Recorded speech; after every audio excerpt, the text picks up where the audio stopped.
Olá você, chegando com mais uma edição do PB Desporto nesta quinta-feira, 5 de agosto e com os seguintes destaques. Atlético Paranaense, São Paulo e Atlético Mineiro vencem jogo da volta e confirmam vaga nas quartas de final da Copa do Brasil. Benfica derrota Spartak de Moscou no jogo da ida da fase preliminar da Champions League. No bate-papo do PB Desporto, Jorge Moraes em Maceió, Alagoas e Antônio Manuel Góes no Rio de Janeiro.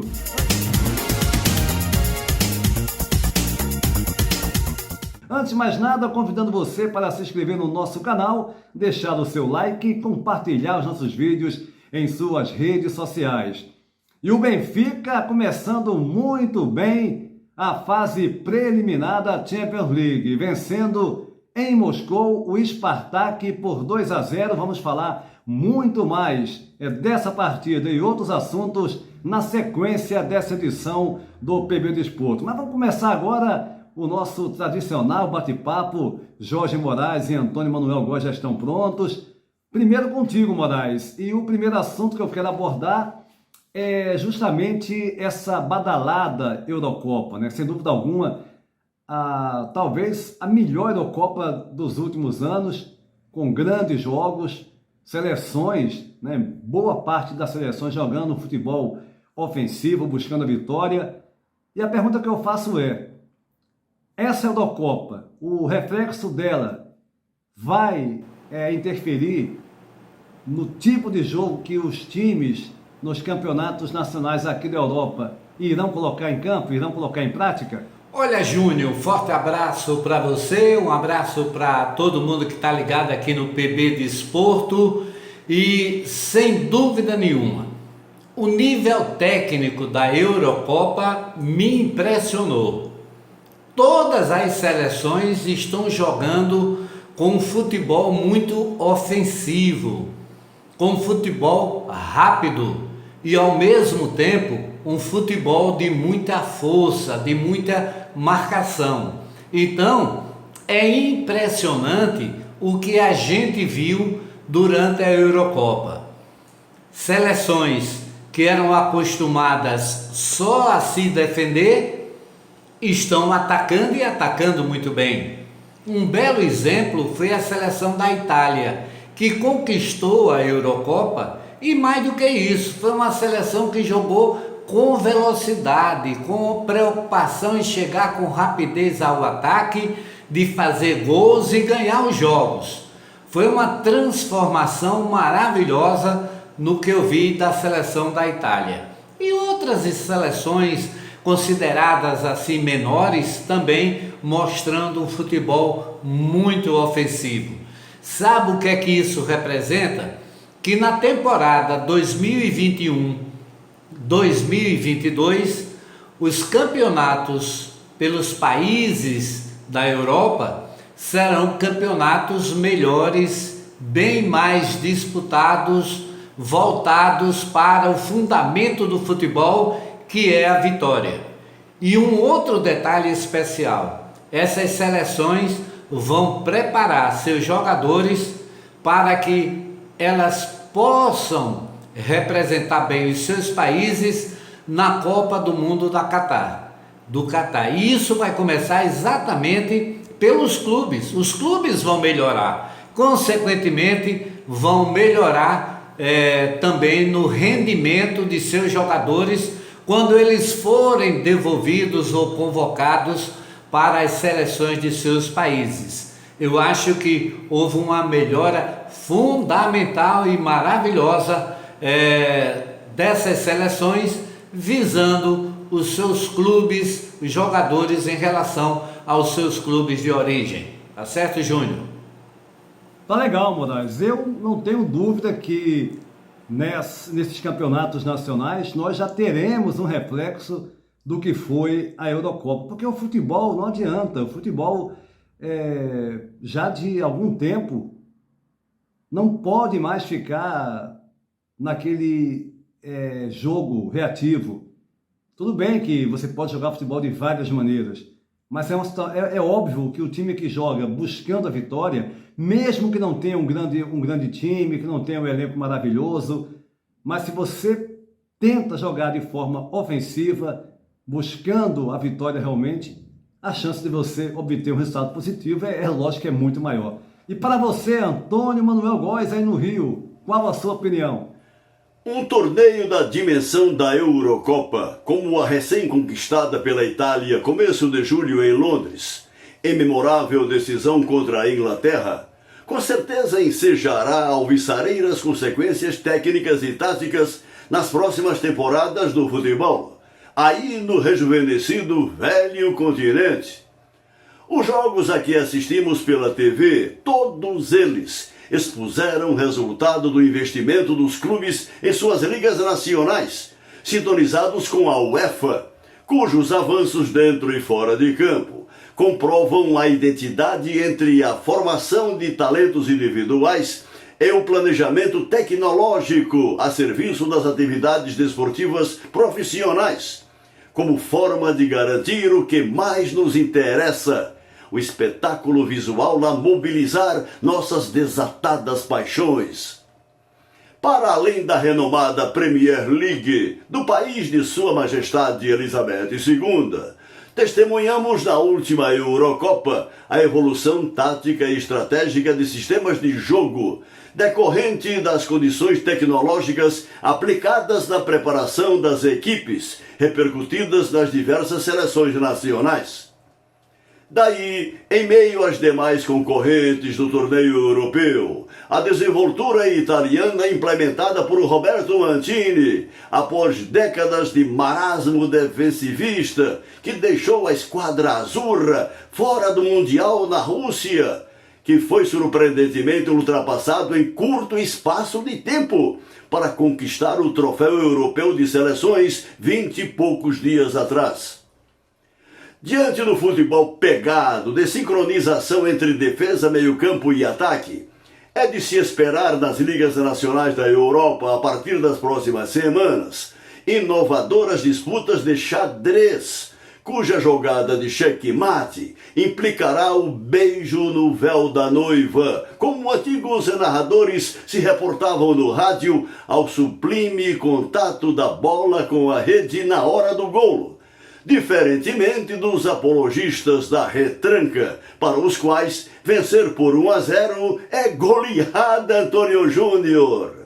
Tá legal, o Antônio Manuel Góes. Agora uma outra questão que eu quero abordar com vocês nesse bate-papo é a insistência do Flamengo, do Atlético Mineiro, esses dois clubes de forma especial, e outros clubes também, no sentido da volta de público aos estádios do futebol brasileiro, nas suas mais variadas competições. O Rio de Janeiro mesmo, dias atrás, entrou na lista vermelha, aliás, o único estado do Brasil na lista vermelha, ou seja, numa zona perigosa, né, devido aos números, ainda mais agora com as novas variantes. Mas os dirigentes, como sempre, passam por cima de tudo.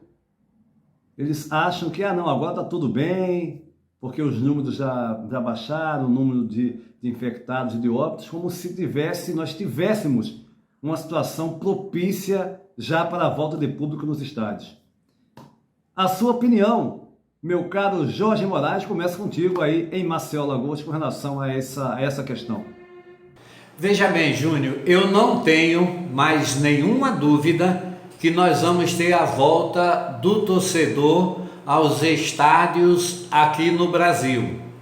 Me parece que essa coisa de a vacinação está se aproximando de 50% da população brasileira, já está dando assim uma chance para que as autoridades e o mundo esportivo e o Brasil se inclui nesse mundo esportivo, possam entender que o público deve voltar aos estádios. Agora é bom lembrar que se aproximar de 50% com a primeira dose não representa praticamente nada, Você precisa estar totalmente imunizado depois que tomar a segunda dose, e a gente está muito distante disso. A grande população ainda não conseguiu se vacinar. O maior exemplo é o Rio de Janeiro brigar para ter torcida de volta aos estádios. E aos estádios, principalmente o Maracanã, o Engenhão, no Rio de Janeiro. Aí você veja que o Rio de Janeiro, essa semana, foi um dos poucos estados com a bandeira vermelha, na faixa vermelha. Isso quer dizer, a faixa crítica dentro dessa questão da pandemia. Então, como é que a gente pode pensar na volta do torcedor? Eu já estou convencido que não é o momento, mas ao mesmo tempo eu me convenço que sou pensamento vencido nisso aí, porque as autoridades do esporte, as autoridades da área de saúde, secretários, ministro, governo federal, todo esse pessoal está entendendo que com um percentual mínimo o torcedor pode voltar aos estádios de futebol. Para mim, nem mínimo nem máximo. O público agora é uma temeridade, mas a gente não tem como só com a palavra convencer que ainda não é a hora, viu, Júnior? Tenho a mesma opinião, meu caro Moraes. Aliás, eu fico espantado quando eu vejo alguns colegas, né, da mídia falando simplesmente a seguinte frase: ah, o futebol vai ter que voltar. Ah, não, mas vai ter que voltar logo. Ah, não, mas já deu, já está no tempo. Não tem como lutar contra isso. Pô, são jornalistas ou está agindo como porta-voz dos clubes? É estranho esse tipo de opinião. É estranho. Pô, um jornalista chegar e falar que tudo bem. Você mesmo relatou aí, a gente tem 50% chegando próximo dos 50% da primeira dose ainda. Todo mundo sabe, em todo mundo você tem que ter pelo menos 70% das pessoas, né, vacinadas com a segunda dose. Ainda mais agora, com as novas variantes aí surgindo, todos os cuidados são necessários. Fugir dessa linha, quer dizer, não ter essa ideia, não ter percepção do perigo que ainda existe, é de uma irresponsabilidade tamanha. Ainda mais colegas, gente da mídia, servindo de porta-voz de clube, é o fim da picada. E para você, Antônio Manuel Góes, aí no Rio de Janeiro, a sua opinião com relação a essa insistência do Flamengo e do Atlético em especial para o retorno imediato da presença de público nos estádios? Enquanto na Europa governos religam o sinal de alerta diante da subestimada disseminação de novas variantes pandêmicas, a prever o retorno de lockdown e outras medidas de isolamento compulsório para enfrentar a insidiosa recalcitrância da crise sanitária que assola o planeta, aqui no Brasil paira sobre todos nós, ameaçados mortais, a visão irresponsavelmente oportunista dos dirigentes de clubes, à frente o Flamengo e outros parceiros, com aval das federações estaduais, da CBF e até da Conmebol, para a volta de público aos estádios. Coincidentemente, justo aqui no Rio de Janeiro, estado sede do rubro-negro, presidido por Rodolfo Landim, principal estimulador da ideia inconsequente de retorno do torcedor, os registros estatísticos escancaram a recalcitrante incidência de infecções viróticas, diferentemente das demais regiões do país, onde já ocorre alentadora estabilidade de contaminados e baixa no contingente de vítimas fatais da pandemia.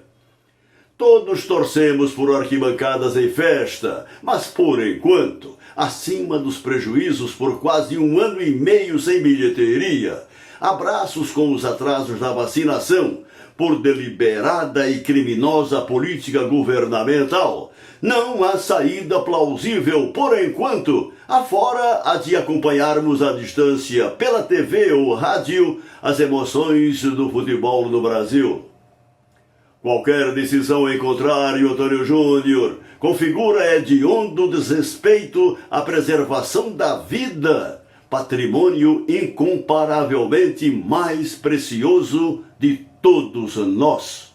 Mas você disse tudo, Antônio Manuel Góes, não há saída plausível, não tem como. A gente entende 1 ano e meio os clubes sem a presença do torcedor, isso afeta e muito financeiramente os clubes, mas é uma realidade que está a afetar todos, né? em todo o planeta, não tem como. E contra isso é você passar por cima de um mínimo de responsabilidade. E volto a dizer, quando setores dos meios de comunicação fazem coro ao que determinados clubes pretendem colocar em prática, no caso a volta do público, é profundamente lamentável e incompreensível. Antônio Manuel Góes, no Rio de Janeiro, e Jorge Moraes, em Maceió, Alagoas, no bate-papo do PB Desporto.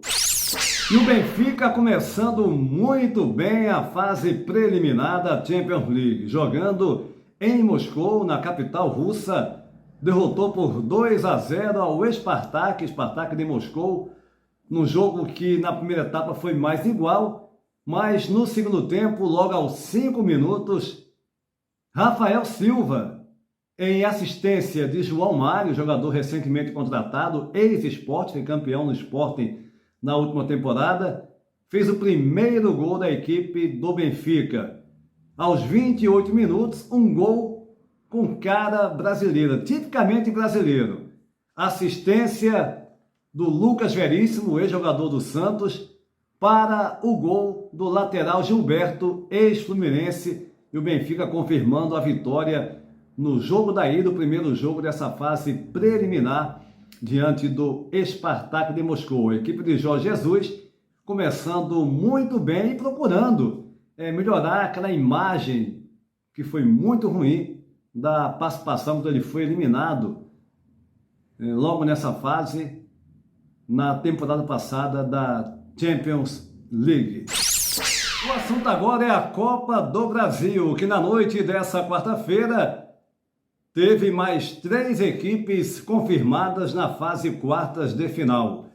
O Atlético Paranaense, que empatou em 2-2 com o Atlético Goianiense, tinha vencido o primeiro jogo por 2-1 no Paraná. O Vasco da Gama foi derrotado pelo São Paulo por 2-1, São Paulo classificando, já que no primeiro jogo, no Morumbi, tinha feito 2-0. E o Atlético Mineiro, que perdeu para o Bahia, jogando em Feira de Santana, o jogo da volta, mas no Mineirão venceu por 2-0, classificado o Atlético, ou seja, Atlético Paranaense, São Paulo e Atlético Mineiro se juntando às equipes do Grêmio, do Fortaleza e do Fluminense. Na noite dessa quinta-feira teremos as outras 2 equipes que irão também marcar presença na fase quartas de final.